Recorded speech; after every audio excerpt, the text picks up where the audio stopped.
Let's start from the beginning, from the creation of the world to the start of the show. Abatarus, Rokku and Sozin were buddies.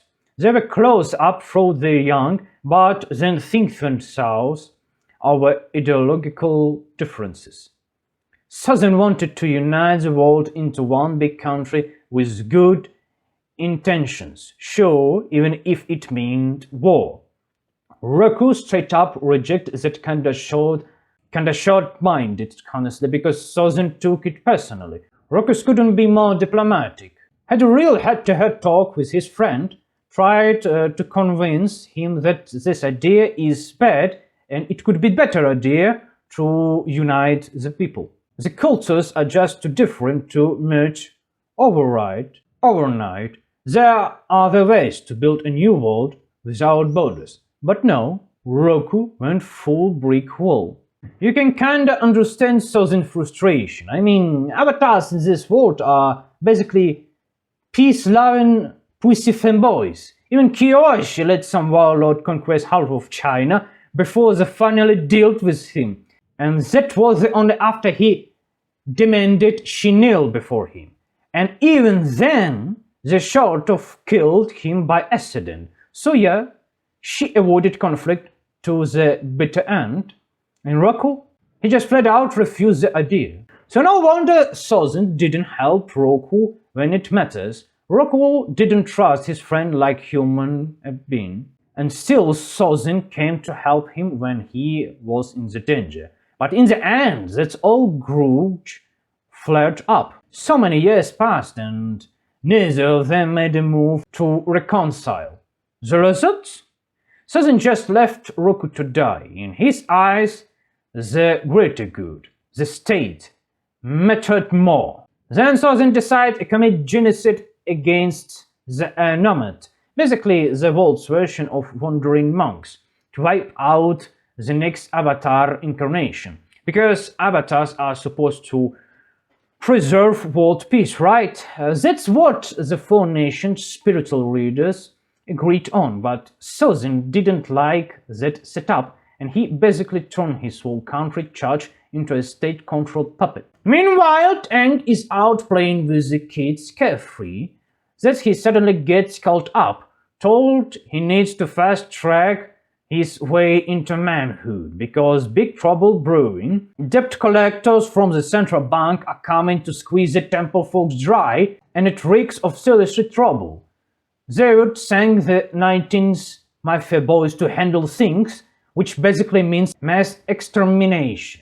The only one who can save everyone is Abatarus Aang, because a bunch of pacifists can't really form an army to defend themselves, and can handle the pressure.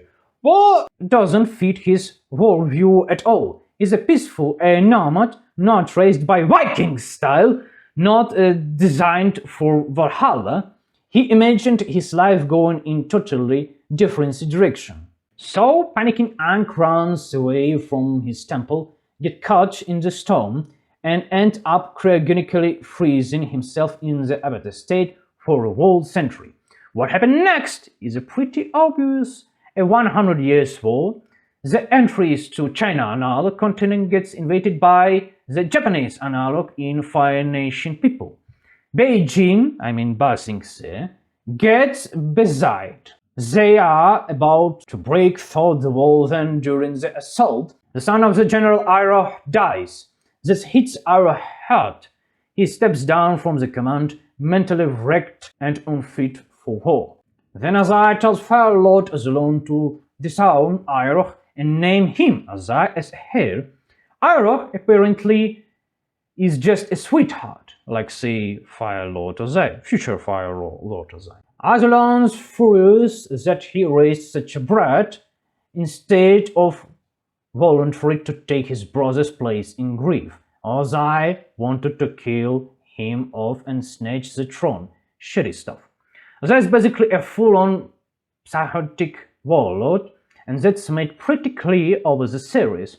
Whatever he killed, he's dead or not, he still got the throne. Iroh stepped away voluntarily because his mental state was fried. He basically retreated. Azai raised his daughter like a killing machine and raised his son like a daughter.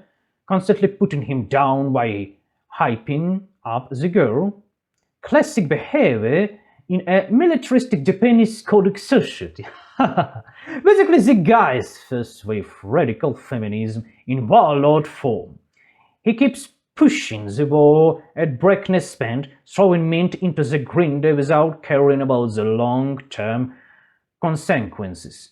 Sadly, we don't get to see any domestic backlash in this country. Like, hey, maybe we shouldn't let this lunatic keep using people as a cannon fodder? Like a fresh meat for battle? Huh? But the writers couldn't show up everything, unfortunately. Then at the War Council, Zuko critiques a general's plan, so what does as I do? Calls his own son out to Agnikai, a duel, and end up scaring and banish him. Genius parenting. Again, we don't get to see the aftermath, but in a better version of the show, so this might be whispering like a fire lot isn't even like good. Azulan was the real deal. Rest his soul. This guy's just a patricidal psycho who dishowed his own kid and make his daughter the heir with behaving man. Not honorable at all. Arach sets out on a journey with his nephew, supports him in the mission to find the avatar, mentors him, and basically backrolls the whole operation. Zuko's broke. He just left with what he had, but Arach, being a retired general, has plenty of resources. He's Zuko, sponsor and coach. And Arach has a plan. He seems as eyes on a height, weighs and knows we wouldn't be able to hold the throne for long. Zuko, trained by Arach, might be immature and hot-headed, but he's not crazy. There is hope. So Japan, in this Avatar-coded world, Fire Nation, might not win, but maybe it can survive. The plan is simple and solid. Raise Zuko right and see what happens. Arach has an ace up his sleeve. He's a member of White Lotus. The guys are true believers, and when the time comes, Arach can summon the best mind in war and win some to rise up. But first, Zuko has to grow up. He's still just a jump teenager and start moment. Arach's plan was clear. Actually find the Avatar, then team up him against Azai. Let the Avatar do the dirty work, take the dime, while Zuko stays out of it. That's why Zuko steps in a legitimate hair, untouched by scandal, but first he's got to stop being a teenage idiot.